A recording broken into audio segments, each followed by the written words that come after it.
Good morning, everyone. Today we're talking about like probably the most highly requested topic, and it's fats, like the fats we eat and weight loss. So we're going to be going over the types of fat, how much fat, how to know when you should be changing how much fat you should be eating if your goal is primarily weight loss. So let's dive into it. And as you guys probably are aware, we are in week 4 of the summer intermittent fasting challenge. It's been really amazing, really fun. I was just actually sharing a bunch of people's posts from the Facebook group on my Instagram stories about how they're just loving the recipes from this year's program, especially the strawberry jam recipe. If you guys have not tried that one out, oh my gosh, it's so good. It's from the 6-week summer meal plan, which you can grab, linked down description below. It is a limited release meal plan. So if you guys want to grab it, get the 50 plus brand new recipes to go along with this year's challenge, make sure you grab it now before it's gone. You can grab it with the link down description below. Okay, now let's dive into this because we have so much to go into because this isn't just like a eat 80 grams of fat and then this whole live stream is done. No, that's not the case. It definitely varies depending on each person. So I want to make sure you guys understand what you need to know when it comes to fats and how you need to change your fat content up if you're not achieving your goals or if you're in maintenance mode. So first of all, what is fat? Fat is one of the 3 macronutrients. You guys probably heard me talk about these extensively, obviously fat and then protein and carbs. Fiber, which usually I say protein, fat, fiber. Fiber is technically part of the carbohydrate group, but carbs is just like a bigger category. So fat is one of the main macronutrients. It's one of our energy macronutrients, carbs and fat. Those are the things that we actually use for fuel in our body. But what's different with fat compared to carbohydrates is that we also use it a little bit more for satiety. So satiety is that sensation of feeling full and satisfied, helps to prevent hunger, helps prevent cravings. So it's something that we do want to make sure we have because one big barrier for weight loss goals is feeling hungry. If you're hungry, so much easier to be like, oh, I'll have that piece of pizza.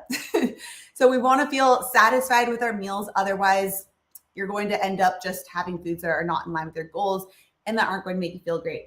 Something else unique to fat are the fat soluble vitamins. So A, D, E, K, the omega-3 fats, the omega-6 fats, which we do need a bit of. There's anti-inflammatory, inflammatory ones. We need both. Just omega-6 tends to be eaten a lot more of because of grains. But anyway, that's a different topic for another day.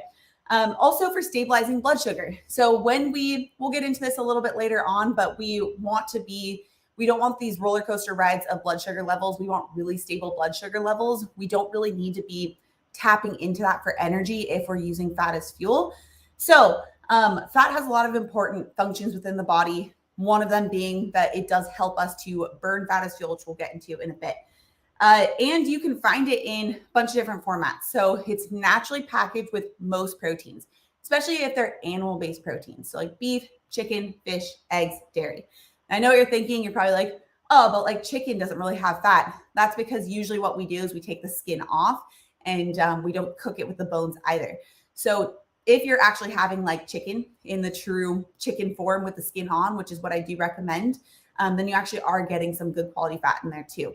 So most animal-based proteins are naturally packaged with fat, although some are a lot higher. Like lamb has a lot more fat in it than beef, for example.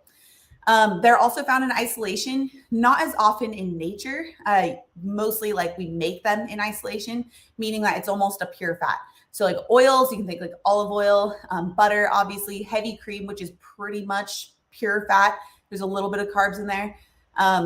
Butter, ghee, and then it's also found with carbs. So like nuts, which people forget that nuts also do have carbohydrates in there, but it's fat and it's going to be carbs. There's also some protein, but it's not complete. So we don't talk about that. Just kidding. And then milk, which has all 3, and then olives is another great example too. So now let's talk about fat burning, because fat burning is really the goal when it comes to fat loss or weight loss, rather. When you're looking to achieve a weight loss goal, you're looking to actually burn fat. You don't want to be burning muscle. You don't want to just be losing water. You want to be reducing body fat. So we need to be in the state of fat burning. Now we can either be burning carbs or burning fat as energy. You guys have heard me talk about this. If you have my intermittent fasting programs, you've read about this as well. But this is a term called metabolic flexibility, where you can kind of switch back and forth from burning carbs and fat. You want to be able to burn both. They both have their place. Carbs are really great for those fast sources of energy, like if you have to do a sprint or if you're doing some type of true high intensity interval training, that's where you'd be using carbs as fuel. But for day-to-day life, to make sure you're not getting that energy crash, to make sure that we're using fat as fuel, we want to be burning fat. Carbs tend to be a little bit easier to burn. It's also something that is more prevalent in our day-to-day life. If you look at overly processed foods, they're all really, really high in carbohydrates. So whenever we have both carbs and fat within our diet, or rather like, especially in those highly processed forms, like if you have like French fries or something where it has both fat and carbs, and that's pretty much it, no protein, your body will preferentially burn those carbs first. So it's really easy to stay stuck in that carb burning state because it's just dangerous for us to have high carbohydrate or blood sugar level. So our body wants to burn through that really fast. Doesn't mean that our body prefers it. A lot of people mix that up. It just means that we have to get rid of it fast because it's actually very dangerous to have high blood sugar levels. So then we have fats as the other source of energy that our body can burn. These are a little bit, quote, harder, or I guess like bunny ears harder to burn, because if we have high amounts of carbohydrates in the diet, especially in that refined form, your body's going to preferentially burn that over the fats. Your body will just store those fats and it'll burn the carbohydrates. And remember, when it comes to achieving a weight loss goal, we want to burn fat. We don't want to just burn muscle or just burn carbohydrates. This is also because with fat burning, which we'll get into something else that I was about to touch on in a second, but with fat burning, when you're using this properly, we're actually burning our internal fat as fuel first. So we want to be able to, our body doesn't really differentiate between the fat that we eat and the fat that's within our body. So we want to be able to burn our internal fat as a fuel source to essentially feed our body so that we can achieve a weight loss goal while also not feeling very hungry. So this is why being in a fat burning state, many of the A and peeps, so some of the people you can see here, I guess here, my screen's on this side, so it always looks like I'm looking off camera. But you can see like some of the A and peeps here, like Jeanette, Corolla, so many other stories on my blog or on my YouTube channel that you can read about too. But when we are burning fat as fuel, we tend to not be hungry. And that's because, especially when we actually have body fat to burn, our body just sees it as food that we're getting. So we don't see it as being deprived. We're actually getting the energy we need in the form of fat when we are burning fat as fuel, and especially when we have body fat to burn within our body. So for that reason, helps reduce hunger. And because of that as well, because we're getting that energy from our internal fat stores, can help to stabilize blood sugar because our body doesn't need to use that as an emergency fuel source. Okay, so then there's carb burning. So carb burning is that other side of the coin. Remember, you can either burn fat or carbs. We don't really burn protein as an energy source. Really easy to get stuck in this carb burning state. I'm not going to say impossible, but almost impossible to get stuck in burning fat as fuel, just because as soon as you introduce carbs, your body will start to eat up and use those carbs as a fuel source, and you'll start burning those carbs as a fuel source. Now, we only really store carbs in our liver and in our muscles. We don't actually store carbs in our body fat. So if your goal is to lose body fat, you want to be burning fat, because then you're actually burning the fuel source that we're trying to reduce. Now, insulin, the reason why we talk a lot about insulin on my channel is because it's the main driver of if we're going to be burning fat or carbs. So again, I mean, we talk about it so much in my complete intermittent fasting bundle and every single challenge we're doing, like one right now. So if you guys want more of that, like step-by-step detail on insulin, using intermittent fasting, a lot of the meals we're going to discuss, make sure you check out the complete intermittent fasting bundle, link down description below as well. But insulin is our main driver of if we're burning carbs or fat. Because when insulin is high, it literally shuts off the fat burning process called lipolysis. Don't need to remember like all those terms. Just know that when insulin is up, fat burning turns off. When insulin is down, fat burning turns on. You don't always want to be in a state of low insulin. Insulin has its place, but when we're looking to achieve a weight loss goal, most people are just stuck in this really high insulin level all the time. In fact, over 100 million Americans are insulin resistant, which means have that constantly high insulin level. So it's more likely, given the type of diets we have, that you're over releasing insulin in response to those higher carbohydrate intake. So if your goal is fat loss, we need fat burning. Now, this is where things get tricky. And I know we're talking about fat this time, but I couldn't talk about fat and not talk about all of these other components because you can't really get the idea of how much fat to eat in a day if your goal is weight loss if you don't understand carb burning, fat burning, but also protein. Now, this is where a lot of people who are following like a low carb diet or a keto diet or maybe a low fat diet or just like the lows of the different types of energy fuel sources. Because remember, there's carbs and fat. Those are two energies that we're burning. We don't really burn protein. What people often forget is the protein component. That's the missing link. And that's why we talk about that so much on my channel. And this is why it's so easy to overeat on fat or on carbs or both if you are missing the protein amount. Now, this will really dictate how much of the fat that you need to be consuming, how much protein you're taking in, because the protein helps to make you feel satisfied. It almost acts like an internal regulator of how much fuel, like how much extra fuel that you need to be eating to help support your body. So it's a tool that when you're eating enough of the right types of proteins, it makes it so that having to count calories or having to even like count macros isn't really necessary because your body starts to self-regulate on how much it needs to be consuming from energy. Because remember, when we're in that state of fat burning, we also are burning our internal fat as fuel, our body fat as well, which our body sees as food. So our protein intake helps to basically regulate our hunger and helps us to get to the amount that we need to be eating to help us achieve our goals. And I know that sounds like very esoteric. I see this happen every single day with A and peeps all around the world, with clients all around the world, in person, online, etc. You can find it in ad libitum studies on higher protein intakes. It's scientifically proven in research, but also just in day-to-day life from what I see. Again, it sounds crazy that just eating protein can help you to actually achieve your goals, and eating more of it is actually really important. But this is one of the biggest missing factors that people miss out on if they're on like low carb, low fat, whatever they're doing. They're often not eating enough protein, which makes it very easy to eat beyond your body's needs. Okay, so when high fat is problematic, and we're going to come back to this protein concept, but I want to talk about like, because we do talk about so much how fat is so crucial for helping you achieve a weight loss goal because of the fat soluble vitamins, because of the stable blood sugar level, because of so many things. So we need to talk about also when fat is problematic. And really this comes down to when you aren't eating enough protein. And so your body is looking for that extra satiety. Because remember, the two things that makes us feel satiated or satisfied are protein and fat. Carbs don't really do that, not to the extent that protein and fat do. So when we aren't getting enough satiety from our protein component, it's so easy to eat well beyond our body's needs in fat or carbs.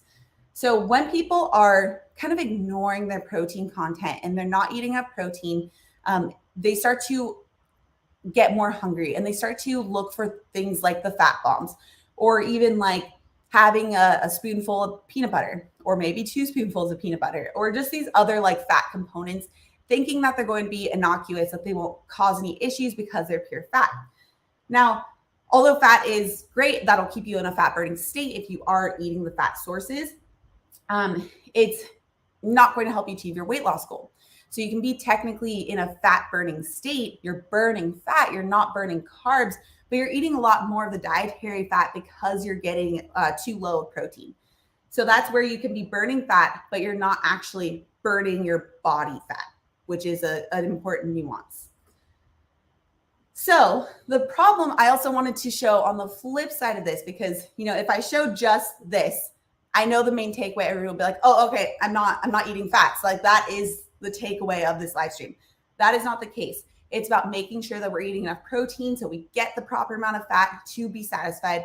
And to show you on the flip side, here's the issue with the low fat diets as well. So low fat diets inherently means high carb. And when you have the higher carb diets, you don't get as much of these satiety signals, those satiety hormones telling your body that you're full, you're satisfied, you don't need to eat. We get more unstable blood sugar levels because we are just constantly relying on that carb burning state. And what I put on here often leads to overeating or requires calorie restriction for weight loss. And that's because we don't have that internal mechanism within our body fully turned on saying like, oh, you're actually full, you're satisfied, and you don't need to keep eating. Instead, people then have to turn to calorie trackers to tell them if they've had enough, which I don't think anybody actually truly enjoys having to weigh, measure, look at every single thing that they're putting into their mouth and calculating it on their phone. The other issue with low-fat diets is the fat-soluble vitamin deficiencies. So oftentimes you'll see with people who are on low-fat diets that they're actually pretty low in really important vitamins for your metabolism, for your skin, for your hair, for inflammation. So vitamins A, D, E, K, and the omega-3s and bone health. So important. So we talk a lot about vitamin D and K2, both of which really you can only find in fat because that's where it's stored. That's where it's soluble in it. So when you aren't eating enough fat, it's very, very easy to be low in these very important fat soluble vitamins. Need some water. Now for what you guys are really here for. How much fat to eat for weight loss? So this is where I'm going to give an annoying answer, but it's going to help you actually determine the true amount of fat that your body really needs. So when you have a higher body fat percentage, we actually have more of that internal fuel, so more of that internal fat to tap into, which means that we don't need as much from our food. But it doesn't mean that you necessarily need to restrict yourself from that fat either. Something that you'll see, again, this is something that's a well-known phenomenon in research that I also see with clients one-on-one, is that people tend to, when they're eating enough protein, they tend to self-regulate on the amount of fat that they need to be eating to help them with their weight loss goal because they're burning their internal fat as fuel, so they're getting full. So inherently, the amount of fat that they're going to eat is going to be less than somebody who's in a maintenance mode if they're eating enough protein. That's the big if. And it's because it goes back to that concept of our body seeing the dietary fat, or in other words, like the avocado that you're eating, as the same, essentially the same thing as the fat that's within our body that's stored. It just sees it as a fuel source, doesn't really differentiate. So we need to make sure that first and foremost that we are eating enough protein.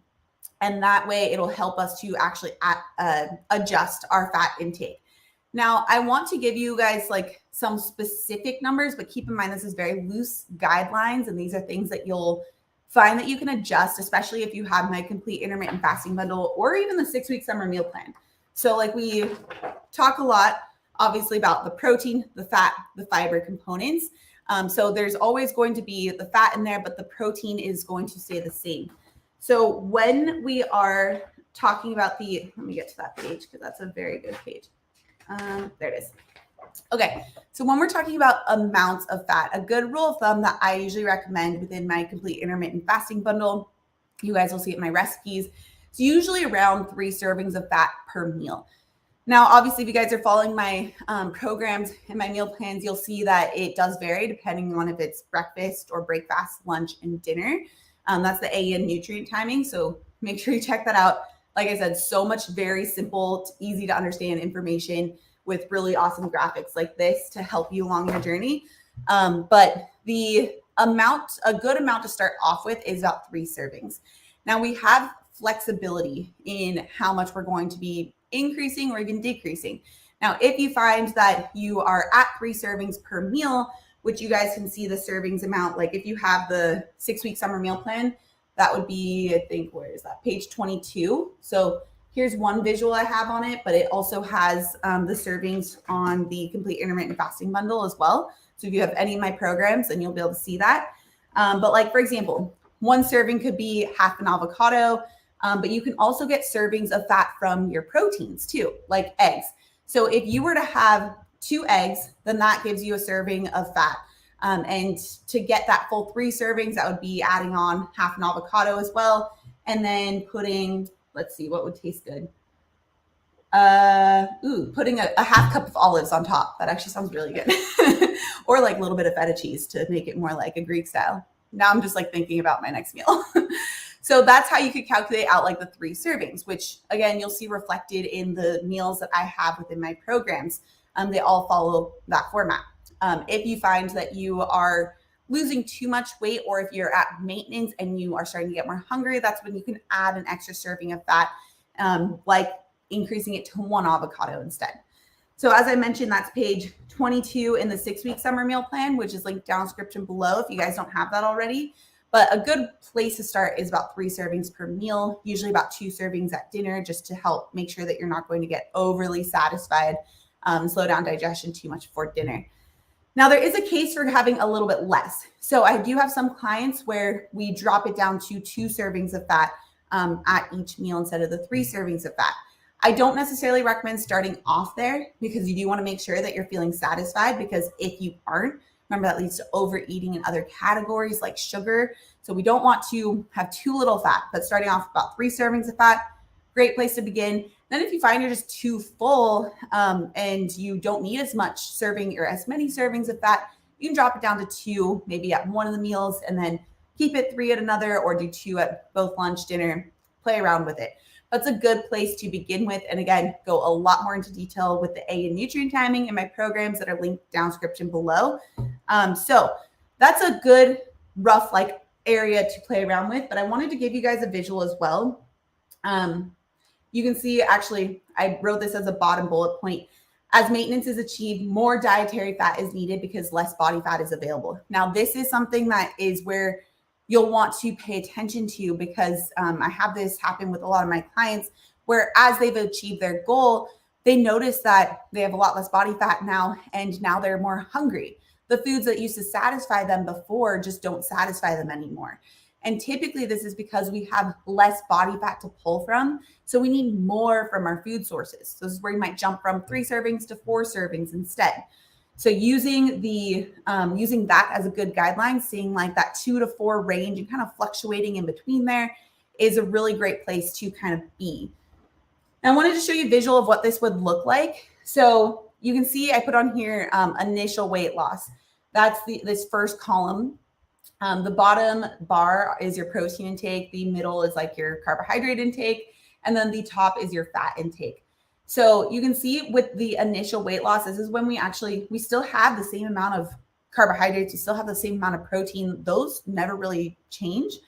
It's the fat content that will drastically change depending on where you're at in your weight loss journey, because of the amount of internal body fat that we have to pull from. So when we have, you can see I wrote on here, more body fat to pull from during that initial weight loss phase means that we have less fat or energy needed from the diet at this time. Also, you'll likely be less hungry as a result. Now, as we continue to lose weight, you can see that the fat content might start to increase and get to the highest when we're at maintenance mode, because that's when we have the least amount of body fat to pull from, the least amount of internal fuel. And so we need to be eating more of the fat to maintain our weight loss and to make sure that we're satisfied. Now, I just put on a quick side note on the bottom. This is totally off topic, something I talk a lot more about in my programs. But I put on here, carbs and fat may vary at the maintenance mode point, especially depending on the activity level and carb sensitivity. So if you're someone that's very carb sensitive, then your carbs will probably stay the same. If you're someone who's more active, or if you even if you are carb sensitive, you start to increase muscle mass over time, then you might be able to play around with those carbs.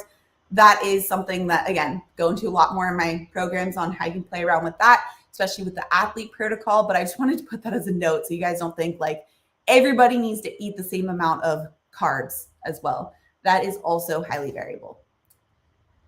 Okay, so here's how you can make sure that you're getting the right amount, because again, I'm not going to tell you eat 80 grams of protein or 80 grams of fat, because that just would not be accurate to try and give you a specific number, because each person is so variable. But using this framework can help you to determine if you're actually eating enough. So first and foremost, you shouldn't even be thinking about the fat that you're eating. You should always first and foremost be thinking about the protein and making sure that you're hitting enough and making sure that you're getting it from great quality sources. So I also, in the 6-week summer meal plan, if you guys are unsure of different protein sources, have a whole visual in the 6-week summer meal plan from both plant-based and animal or vegetarian-based as well. So these are just some examples that you guys can use. Obviously, I use throughout my programs. All my programs offer vegetarian, plant-based, omnivorous options for what you can swap in and out for protein. So regardless of what type of dietary protocol you follow, you'll be able to get the high quality protein in there. Obviously, my protein powder, which you can't really see right now, it's back there, is a great way to significantly increase your protein content if you need to. Zero sugar. I don't think I have it linked below, but you can also find it on my website at autumnlnutrition.com/shop. But you need to make sure that you're hitting your protein needs. Now, if you don't know how much protein you need, then at least a good rule of thumb is to make sure that you're hitting 30 grams at each meal. So again, I have this whole page showing you what that looks like from different sources of protein. That's on page 18 of the 6-week summer meal plan of this guy right here.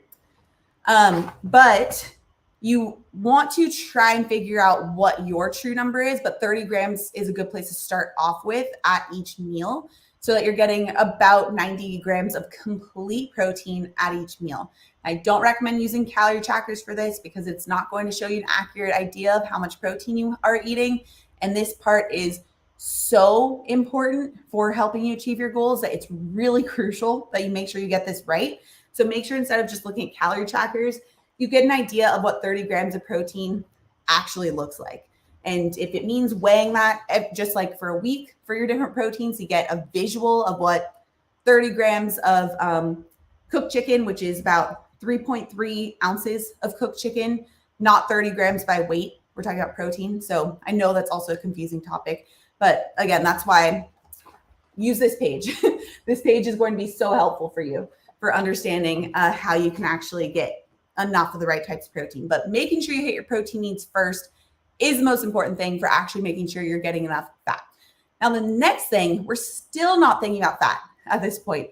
The next thing we need to consider is keeping our carbs in our carb tolerance range. So if you know you're carb sensitive or if you're not carb sensitive, you need to know what that range is for you.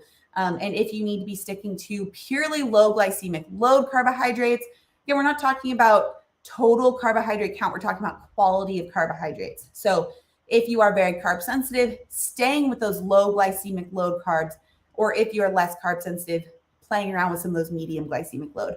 Usually never recommend high glycemic load carbohydrates if someone is looking to achieve a weight loss goal. It's just counterproductive for most people because it does switch us into carb burning where we can get stuck. So once we've assessed that, which again, I don't mean to like keep on showing you guys stuff from the 6-week summer meal plan, but it goes so much into, where is that page on glycemic load? It goes so much into glycemic load as well. This is one of the pages on glycemic load and the types of glycemic load foods. So if you guys have not already gotten the 6-week summer meal plan, make sure you do. I think it's the first link down description below. It goes over all of this as well. Super, super important stuff to make sure that you're eating enough of the right types of foods. So once you have your carb content assessed, drum roll please, because I need water. Now we can get to fats. So once we've assessed our protein, once we've made sure that we're not over consuming the types of carbs that don't work for our goals and that we're actually getting those carbs that work for our carb sensitivity, now we can take a look at fats. So here we want to eat fats to satiety. So this is where we go with, start with a little bit less, start with 3 servings. You can always increase to 4. Some people even need 5. It really depends on the person. The way that you can help determine if this is a proper amount for you after you've hit these 3 levels is to see if you're actually making progress with your goals. If you aren't, then you can make some adjustments to the fat content. If you are, great. You know you're at the fat level that works for you. The thing that I want to note here, this is just a 4th thing I kind of threw in there last minute because it is something I see happen all the time. And also just make sure to stay away from the keto treats. So this is where people tend to get maybe the first one right, the second one right, the third, but then they add in keto treats. And keto treats are just so high fat and also still taste so sweet because they add in things like the non-nutritive sweeteners like sugar alcohols, stevia, monk fruit, Again, not that any of those are necessarily bad, but they combine such high sweet flavors with such high fat content. It makes it so easy to overeat those keto treats. And then we just fall back into that same issue where we're burning more. We're still in a fat burning state, but we're burning more from our food we eat and less from our internal fuel sources. So if you get all these right, but you're still adding in a lot of those keto treats, then that's one that you'll want to make sure that you're aware of. So here are some of the best fats that I like to incorporate. Really, almost all fats are great. The fats that you just want to stay away from are those like seed oil-based omega-6 fats. It's not that omega-6 fats are necessarily bad. They're great to have in like whole seed form. It's just the seeds that, or the seed oils, which you guys probably heard a lot about, do tend to be so high in omega-6 fats, and they are so concentrated and eaten in such a higher amount than we normally would. It's really easy to eat a lot more of inflammatory fats that way than anti-inflammatory. I don't want you to think that you should never have omega-6 fats, because they do have their place, but we just don't want to use like the seed oils, because the seed oils like canola oil, etc., sunflower oil, those are going to be a lot higher in those omega-6 fats. So fats found in animal protein, again, people forget about the fats that are in our animal proteins, but like in eggs, in dairy products, in fish, which we know about that with omega-3 fats, in most seafood, actually, in beef, in lamb, really any animal protein is going to have some fat in there. And I do talk about how you can actually use those fat or those proteins as a fat source in the program too. What page was that? I think it's on the fats page.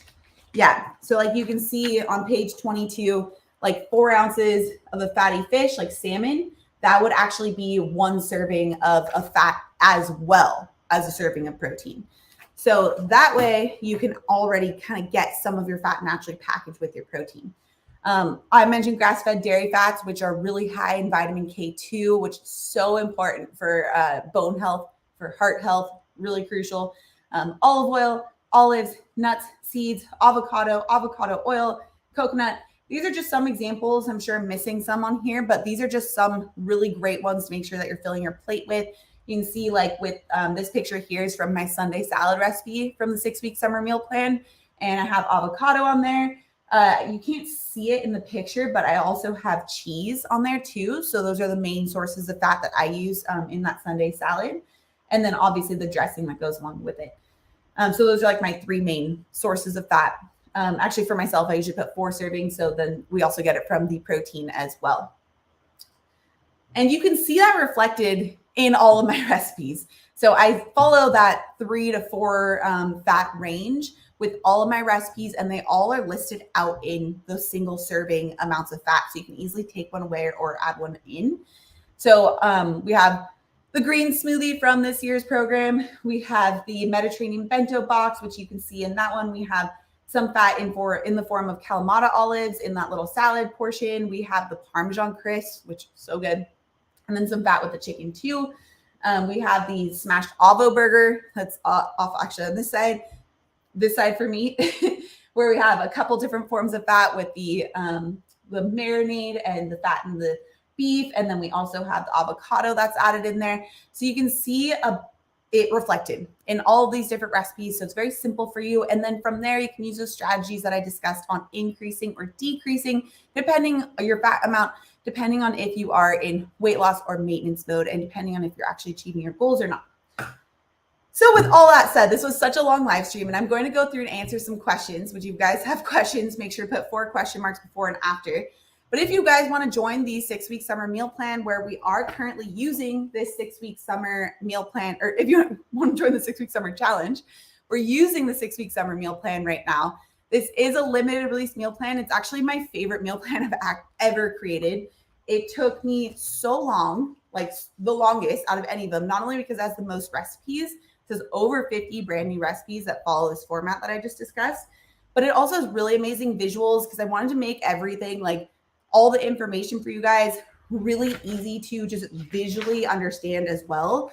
So you can see things, understand it, and not just have it be like words written on a page that is hard to sometimes translate to our like visual part of my mind. I'm a very big visual learner. So for me, it was important to make sure you had visuals and graphics like what I just went over today to see the information reflected in the pictures too. So if you guys want to grab that, this is only available for a couple more weeks. And once it's gone, it's gone. So make sure you grab it, link down description below. Okay, now I'm going to go through and answer some questions. If you guys have questions, make sure to put 4 question marks before and after. I know we went over so much. This was probably the most jam-packed live stream that I've ever done, but it was just such a big topic that I didn't feel like I could just give you like this one page, this one, here it is, this one page, and be like, and that's it, you're done. So I hope you guys got a lot out of that, but let's go through and answer some questions. Wow, I just want to go back first here. A. Schultz, I got down to 9% body fat on high fat diet. First time in my life, I wasn't hungry all the time while I was a junk food addict for most of my life. Yeah, it's amazing how when you do have those stable blood sugar levels from eating the fats and getting the fat burning state versus just being that carbohydrate, carb burning up and down state, it's amazing how you just aren't hungry anymore. Okay.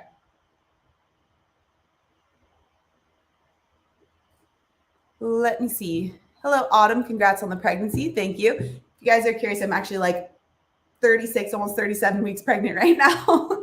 You can't really see the belly. It's always like right below the visual. But can I ask if you increase your protein and fats whilst pregnant? If yes, by how much? And how do you deal with the increased insulin sensitivity? Good question. So yes, I've drastically increased my protein content. I wouldn't say drastically, actually. Usually I would have about 80 grams pre-pregnancy per day, 80 from complete sources. And now I'm having like 100 or a little bit more. And that's because there's been so much research around higher protein intake really helping with pregnancy outcomes. And also like you're forming a human in you. So you need that extra protein to help form that. So yes, I did really increase. I use about like 100, 110, sometimes 120 grams of protein per day from complete sources. In terms of fats, I've actually personally not increased my fats while pregnant just because digestion tends to slow down when you are pregnant. And so you don't really want like more fats, or at least I didn't want more fats while pregnant because I was just feeling already really full, especially from the higher intake from the protein at least. Okay. I wonder what the rule of thumb is on the number of carb grams allowed per meal to still be fat burning. This varies so much depending on each person. It's, people want like this really cookie cutter answer of like, oh, it's 20 grams. Like that's the whole keto community that it'll say like, oh, like stay under 20 net grams of carbohydrates. You're good to go. You're in ketosis. But again, you can be in like a state of fat burning and not be burning your own internal fat as fuel. So these are all the nuances that we want to make sure we're accounting for. But if you want an idea if you are burning fat as fuel, this is where using something like a ketone stick would be helpful. And you test that first thing in the morning to see if you're actually in a state of fat burning. So you could use like the Keto Mojo, which is one I talk about a lot. I think I have another video coming out about it soon, where you can test your ketone level to see if you're at least 0.5 millimole of ketones. And it shows you're burning fat as fuel when you first wake up.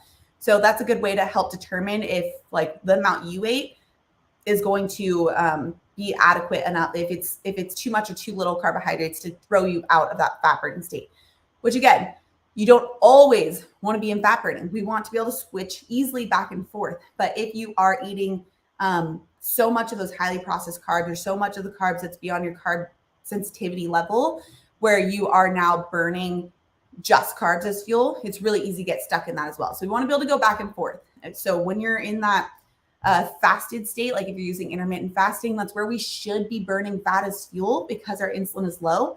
So it'd be a good time to test the ketone level, see if that's where you're at. Juliana, I wish we could do a live stream every week, learning so much from them. I know, these are so fun. I do weekly live streams during every challenge. We have at least 4 challenges a year. This is our summer intermittent fasting challenge right now, which we're in week 4 of. And if you guys want to join, definitely not too late. Like I mentioned, the community is so supportive, so amazing. And even if you just get these last few weeks, it can be transformative. So if you guys want the details for how to join the challenge, check out down in the description below. I just answered this one, so I'm not going to go over that again, but Mia was asking about a certain number of carb grams per meal to burn fat. So just rewind like 5 seconds. Mary, I bought your book but never received, still watch though. If you didn't receive, you should have gotten an email right away with the information. But if you did not, just email us at info@autumnlnutrition.com and we'll make sure to get that to you right away.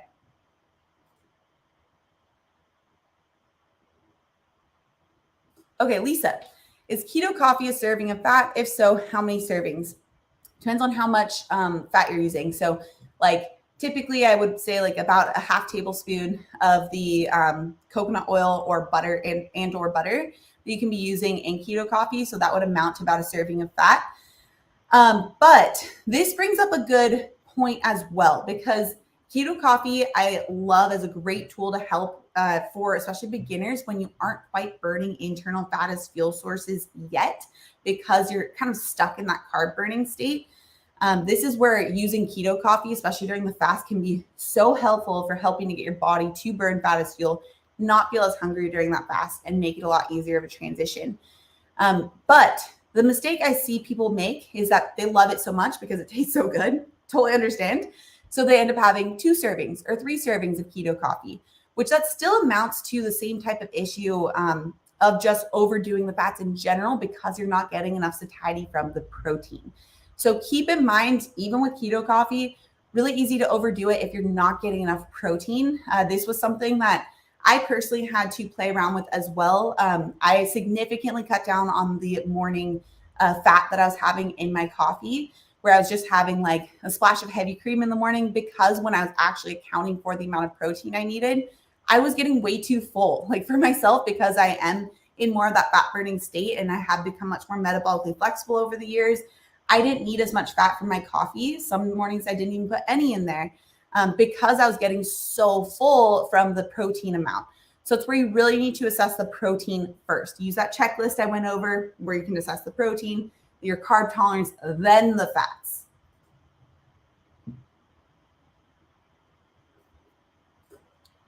Mia, also, I get so hungry during nighttime. Is there a way to stop this? Yes, eating enough protein. I can almost promise you, if you're hungry, like actually truly hungry and not just craving like sugar type of thing, if you're actually truly hungry by the nighttime, you are probably not getting anywhere close to the amount of protein you need.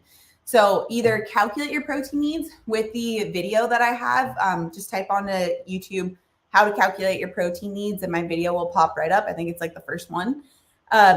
Or you can at least just start off with that one page that I was talking about, the 30 grams of protein per meal. Now, I don't know if you are based in America or if you're based in a different country, but I know that especially for different countries where they actually measure their food by grams, this can be a little confusing for some people in those countries because they're seeing it as 30 grams by weight of food, not 30 grams of protein, which is so annoyingly confusing. But you have more than just protein in protein foods. So like chicken has water in it. It has other things within the actual total weight of the chicken. It's not literally just a pure protein the way that, like, let's say protein powder is a pure protein. That's why you can get like 23 grams by weight of protein powder, and it's going to be about 20 grams total of protein. So if you are in a country where you actually measure your protein by weight for grams, make sure that you're looking at what types of foods have 30 grams of protein and how much that translates to in weight, grams by weight. So usually per ounce, I feel like this is getting too confusing, but make sure that you're actually just looking into how much it is of 30 grams of protein for different protein rich foods if you're in a different country that measures foods by grams.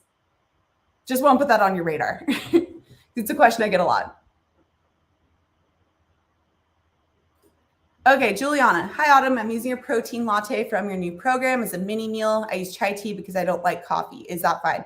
Yeah, that sounds amazing, actually. I want to try that. Yeah, that's perfectly fine. So I actually have in my new program the protein latte recipe in here. So you can actually have that along with your meal if you're someone who needs a little bit more protein, or like Juliana's saying, as a mini meal, which I've discussed on how you can use that in the past too.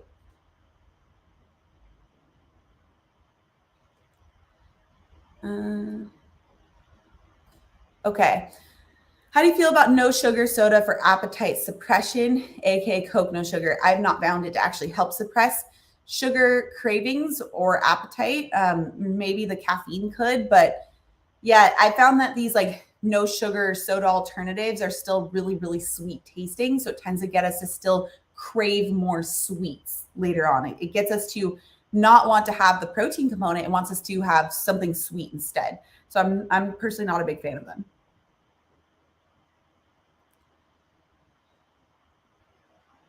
Uh, Melanie, if we are only eating 2 meals a day doing intermittent fasting, would we use more fats and protein per meal? This is such a good question. Okay. So you want to go back to that checklist that I talked about. Let me get to it right here. You'd want to first go to this. So the first things first is always making sure you hit your protein needs. So yeah, you would want to eat more protein per meal because you still have, just like what I showed, was it this one? Yeah. So you can see at the bottom, your total protein should always really still stay the same. It will vary a little depending on if your muscle mass goes up. But your total protein for the day should never change no matter how many meals you're having per day. So even if you're doing OMAD, you should be having all of your protein within that one meal. That's also why I'm not a big fan of OMAD, because it's very hard to actually get all that protein in one meal. But if 2 meals a day works better for you, first things first, make sure you're splitting up your total protein amount between those 2 meals. So I remember I was saying a good rule of thumb, if you're not going to go through the steps of calculating your protein needs, at least aim for a total of 30 grams of protein from complete sources at each meal. So if you're having that between 2 meals rather than 3, that means you need to take the total amount from that day and split it into 2 meals. So rather than 30 grams per meal, it's now 45 grams per meal. This alone, you probably won't need more fats to be satisfied. But you can also still from there, if you find you do need to increase the fats, you can increase the fats at each meal to be satisfied if you find you need it. A lot of people tend to not need it because the protein is so filling and it can be hard to get that amount within 2 meals, but still follow the same process. So hit your protein needs first. So if you're following my meal plans, like you're following, let's say the pineapple brekkie bowl, and you know that this has, because all of my recipes have about 25 to 30 grams of protein per meal from complete sources. So if you know that this has about 30 grams of protein, because it's one of my recipes, you can add just another 15 grams worth onto this and then see how you feel. If you find that you're still hungry, you're not fully satisfied, then you can try adding on that extra serving of fat from, I think it was page 22, to get that extra satiety. That's a really great question. Thank you, Katie. Love the visuals in today's live stream. Thank you so much. Blanca, for how long will your new meal plan be available? Once you have it for life. So once you buy it, you download it, you have it for life. But typically it's only available throughout the challenge. So usually there's like maybe a couple days after the challenge, and we're in week 4 of 6 right now. So like a couple more weeks, it'll be available, and then it's gone. So if you want to grab that, make sure you grab the 6-week summer meal plan. This guy right here, it's linked down in the description below. Great picks. Gonna order today. Thank you so much. Yeah, the meals this time, fire. Like I spent so much time on each of these recipes. They're so good. Oh, thanks so much, Trish. This is my first time here. I enjoyed your live. Thanks, Autumn. You're very welcome. That's a good tip. Joy said if I get the hungries at night, I have a cup of decaf coffee. Give that a shot. Yeah, or mint tea is also amazing. So like I mentioned, if it's true hunger, I think this is to, I think it was Mia's question earlier. If it's true hunger, then that means you definitely did not eat enough protein earlier. That's likely what's going on. But if you're just kind of like in the habit of eating something after dinner, then this is where you can try some of those techniques. I actually have, I think it was recently, I did a video on some of these like various techniques on if you get hungry at night. But yeah, you could try decaf coffee. I'm always a little like, I'm so caffeine sensitive that even decaf coffee for me can have like such a small amount that it can disrupt my sleep. So I stick to mint tea, which mint is a natural appetite suppressant. So that's also a great one. How many large olives or Kalamata olives would you consider a serving? It really just depends on I put a half cup within the actual serving amounts. So you can just see like how many equates to about a half cup. Just see how many fits in there. Joyce, so for whole fat cheese, how many ounces is one fat serving? Also, olive oil is 1 tablespoon, one's fat serving. Yes. So like for olive oil, that would be 1 tablespoon. For most cheeses, that is going to be 1 ounce.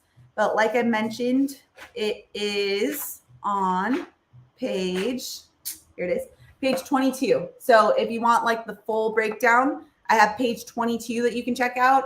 Also in every single one of my meal plans in the complete intermittent fasting bundle, I also have a full breakdown of the amounts of fat, so per serving. So you guys can check that out. I don't have it in front of me to give you the exact page number, but if you want the 6-week summer meal plan, it's on page 22 for the different fat servings. But yes, 1 ounce would be a serving, and same thing with 1 tablespoon olive oil.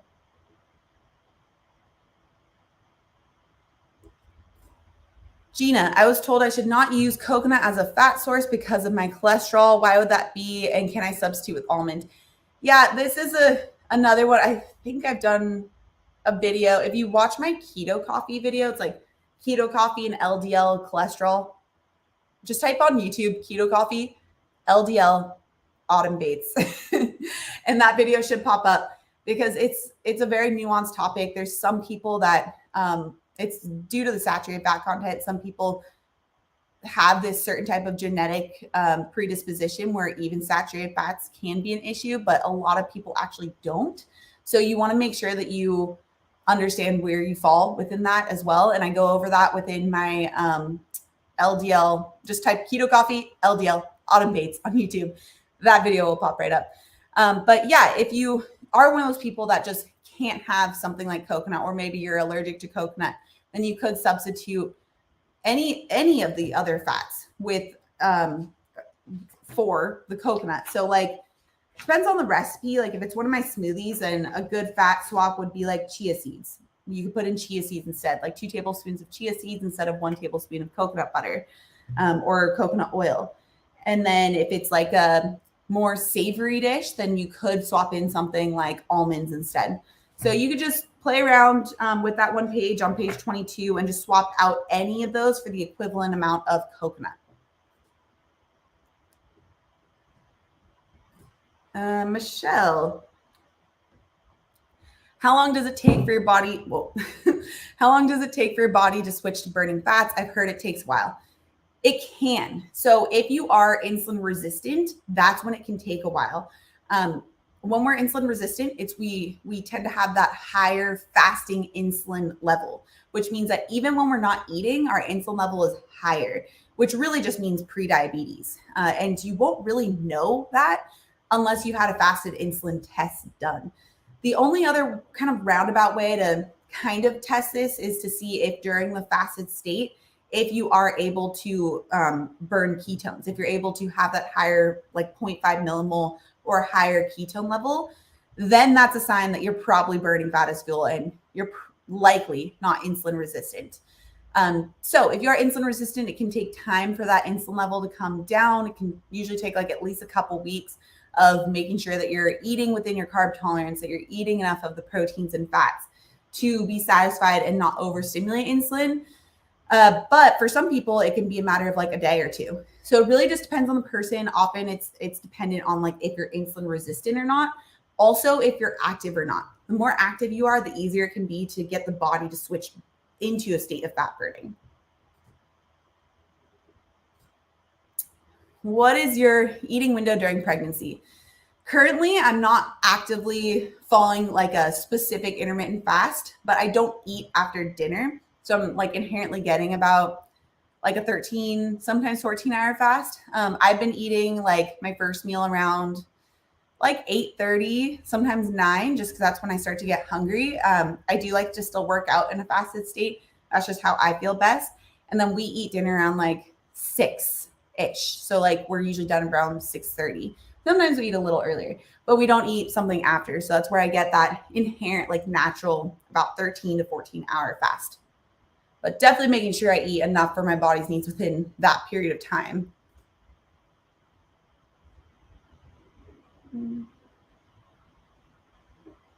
Kat, do the same principles apply for fat if you have a history with high cholesterol? Again, I would recommend you check out that video that I was talking about. You can just type in keto coffee, LDL, Autumn Bates on YouTube, and I go a lot more into that topic. So I just don't want to like not give it justice in this live stream, but make sure you check that out right after this so you can get more details.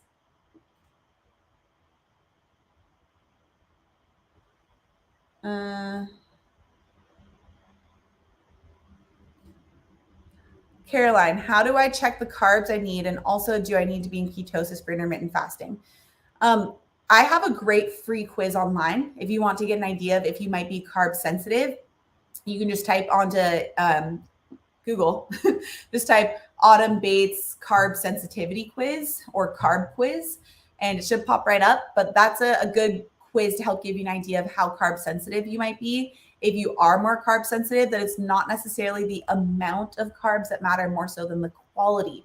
So a good rule of thumb, if you find that you are carb sensitive, I just recommend only sticking with the low glycemic load carbohydrates, which I've been talking so much about that lately. I've done a couple of videos on that. I have a really great blog post on like the glycemic load list. So first, I would recommend checking out that quiz so you can see if you might be carb sensitive. Just again, type on Google Autumn Bates carb quiz, and it should pop right up. Second question, do I need to be in ketosis for intermittent fasting?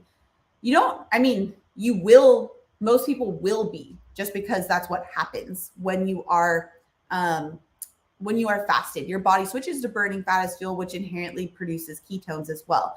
So you aren't necessarily following a keto diet. That's the big thing that I want to make sure we can understand. It's not necessarily you're eating less than 20 net grams of carbohydrates, but the body does tend to go into ketosis when you are in that fasted state.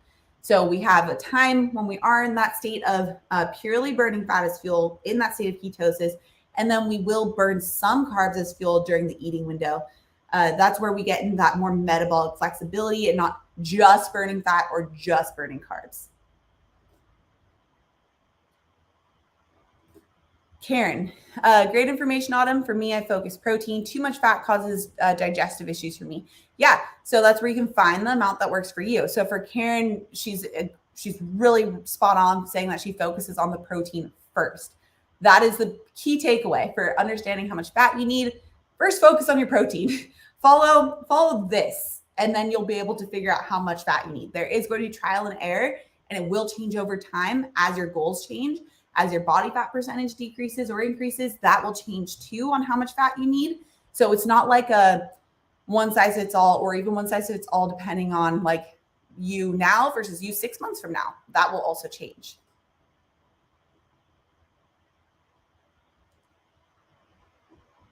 Trish, hey Autumn, I've never fasted before. What's the process for raw fruits and vegetables? I'm not sure if you're asking if those are okay during the fast, but if you're asking if those break a fast, those do break a fast. If you're asking when to eat those, then that would be during the eating window. But since you're brand new to intermittent fasting, I would recommend first going back to, I think I have over 700 videos on YouTube now, and a lot of them talk about intermittent fasting. So I have, especially on the live streams, if you go to like my live tab on my YouTube channel, I think I have one called like the intermittent fasting starter kit. That'd be a great place for you to start off, because just you need to make sure you have that basic understanding first of how intermittent fasting works, because a lot of people are doing it wrong. And if you do it wrong, then you won't achieve your goals and you're also not going to feel great. Obviously, if you want more of the step-by-step details, then I would highly recommend checking out my complete intermittent fasting bundle. So it's meal plans, tells you exactly what to do with intermittent fasting, what to eat when to exercise, the types of exercises, amazing meals. So if you want to check that out, you can find it on my website at autumnellnutrition.com/shop. So autumn, ELLE nutrition.com/shop, or you can also find it linked down in the description below.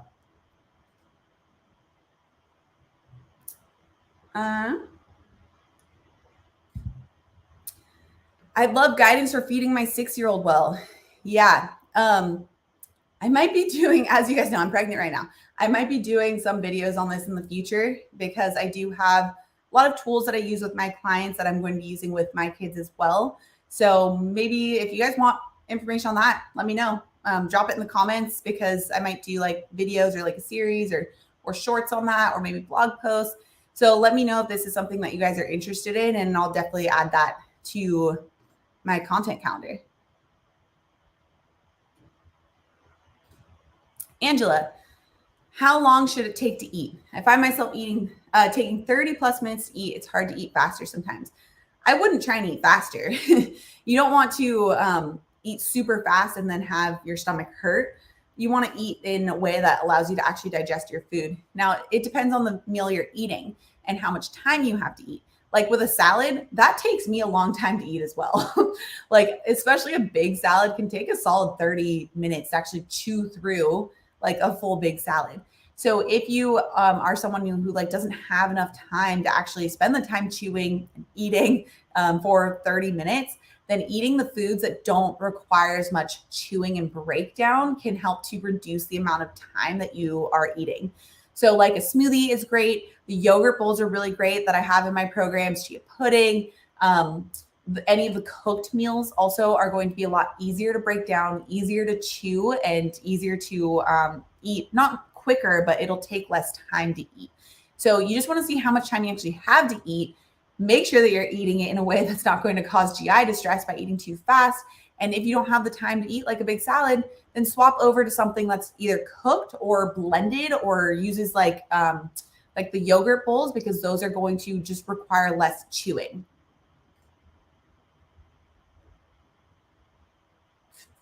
I'm going to answer a couple more questions here. Okay. I think this question comes up every single time I talk about protein. Any chance if protein can be overeaten and result in weight gain?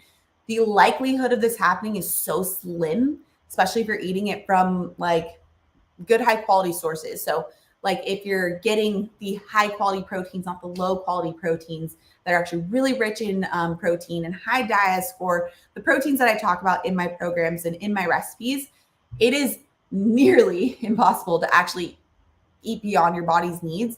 If anything, it is so much more likely, about 99% of the time, that you're under eating on protein. And that's where more issues come into play, not just from satiety, not just from weight loss, but also from bone loss, from muscle loss, long-term decreases in metabolic rate. You are so much more likely to overeat. I don't even want to say so much more likely, because it's like, it is just more likely, or it will happen if you don't eat enough protein, to overeat on fat and carbs, because those do not have the same satiety level. They've done overeating studies on protein where they try to get people to overeat, especially on animal-based proteins. Essentially impossible, even when they try to force feed people with it. So yeah, if you're having like just protein shakes all day where it's, a lot easier to consume a higher amount, even then it's still going to be really satiating and probably not anywhere close to the amount that's over your body's needs. But that would be one of the really only ways that it could happen. The other issues, if you're like purely eating the types of proteins that are very low quality, so like beans, for example, you're going to overeat on the carbohydrate component before you ever get to the amount of protein your body needs by just eating beans, as an example. So long story short, is it possible to overeat on protein? The chances are so slim that I almost want to say no, but there's always going to be that one exception of someone who's just absolutely force feeding themselves of just protein shakes all day, like just pure protein, and that's it. That would be really like one of the only ways, unless you have like some contraindications, like you have a current kidney disease and you shouldn't be eating more protein, obviously that's something different. But yeah, essentially no, if you're getting it from high quality sources.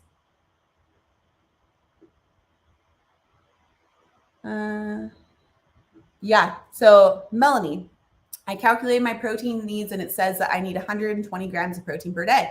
Yeah, so that's a good reason why you'll want to calculate your needs. You can use my rule of thumb of at least 30 grams of complete protein per day if you don't want to calculate your needs. But as Melanie just said, she calculated hers and she needs 120. So if you want to really make sure you're getting enough protein, calculate it out. It takes 5 seconds. Okay, maybe like 25 seconds. Really, really fast. Very easy formula. I have the recipe in a YouTube video of mine. And the YouTube video is like 2 minutes long, just walking through the process. It's so easy. So just type on YouTube how to calculate your protein needs. My video should be the first one that pops up.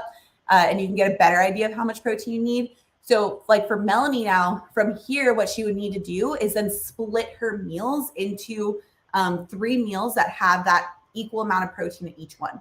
So for her, that'd be about 40 grams of protein at each meal to make sure she's getting 120 grams for the full day. Oh, thank you. Hi, I love your videos. So much information. Thank you so much.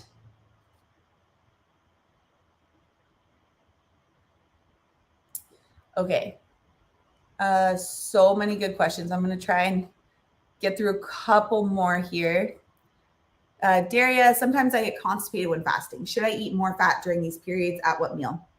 Probably what's happening is you're losing a lot of water and sodium. That's probably why you're feeling constipated, because when fasting, our insulin level drops and then we lose a lot of water, a lot of sodium, and that can cause constipation within the GI tract. So this is less of a fat issue, probably more of the issue of that you're not drinking enough water and electrolytes.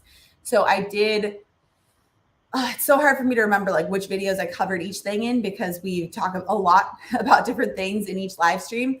But I have a blog post that specifically goes into this topic. If you type like Autumn Bates electrolytes on just like Google, you'll find electrolytes 101, like a whole blog post on that, and check that out. And I believe I also have one on hydration too, and how much water to drink. So you'll want to make sure that you're getting enough water and electrolytes, because that's often the biggest culprit when it comes to constipation with intermittent fasting.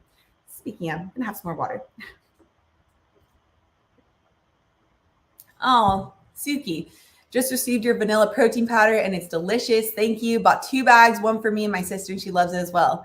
So glad you love it. Yeah, I've spent so much time last year creating my protein powder literally in my kitchen, like right here. A lot of other, actually like probably every single other protein powder company, they just hire just a person who actually develops these. Like that's what they do for their job. But I wanted to be really more hands-on, because I felt like everybody was just using the same flavor mix people.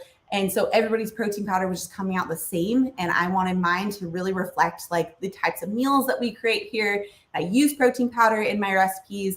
And a lot of the other protein powders are so sweet or so like over flavorful because they're just meant to be like shaken with milk or water, that they did not taste good in recipes, or they didn't mix well in recipes. So I literally, in this kitchen right here, myself and my husband, and then like had a couple friends come over, and we would test out the protein. We would mix it in different proportions, so many different like iterations of the protein powder before we got to the one where I was like, okay, this tastes great. We tested it in different recipes to make sure it tasted amazing. So yeah, put my heart and soul into it. Love this protein powder as well. Super clean, 0 sugar. If you guys want to check it out, you can find it on my website at autumnlnutrition.com/shop. So Autumn, ELLE, nutrition.com/shop.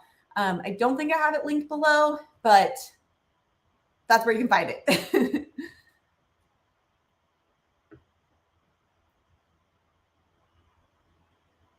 Patricia, did not understand how you're measuring protein in meat. 3.5 ounce chicken, roughly 25 grams fat, weight after cooking. Yeah, so I don't quite understand the question, but if the question is how you can see how many servings of fat per the different proteins, I have that on the fat page. So if you want like that full list, you can find it on the Whole Foods fat page on page 22. And I list the amounts of protein that count as a serving of fat as well. So you can check it out there for more details. Oh, Bobby, thank you. Hey, I haven't been around for a while, so I'm not up to date. Have you had your baby yet? Virtual hug. Not yet. 36 and a half weeks pregnant right now, almost 37 weeks. But hoping it'll be fairly soonish. But Trevor's betting 41 weeks. I'm hoping like 39. But thank you for the virtual hug.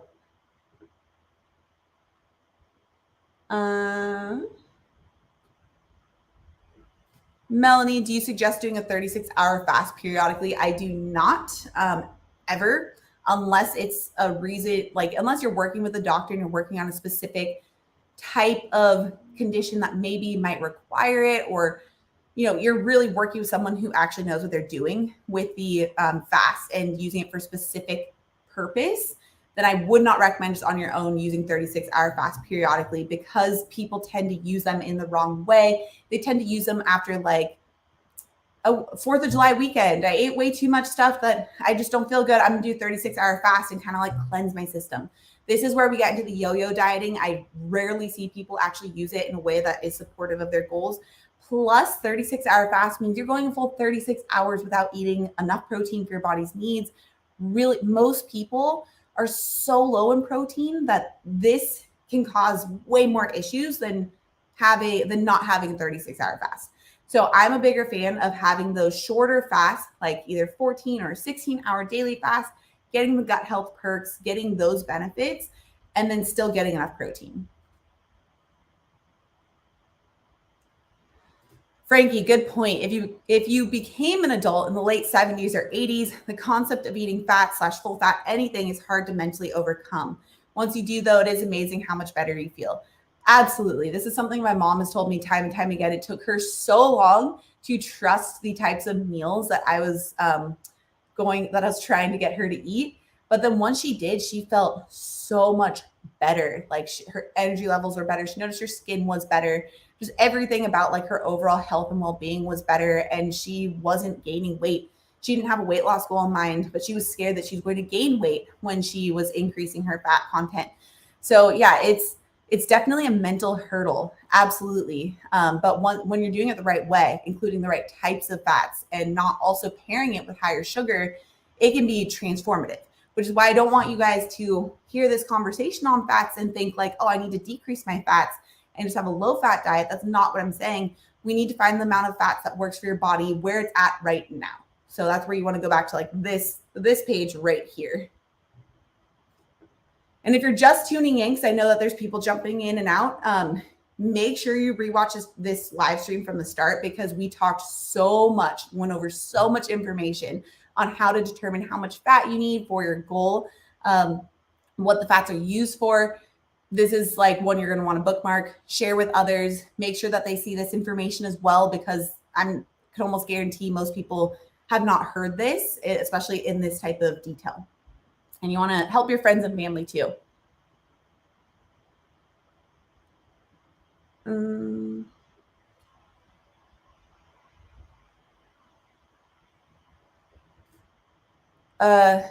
Biagio, what is ideal calories / macro to eat to have during your eating window to lose weight?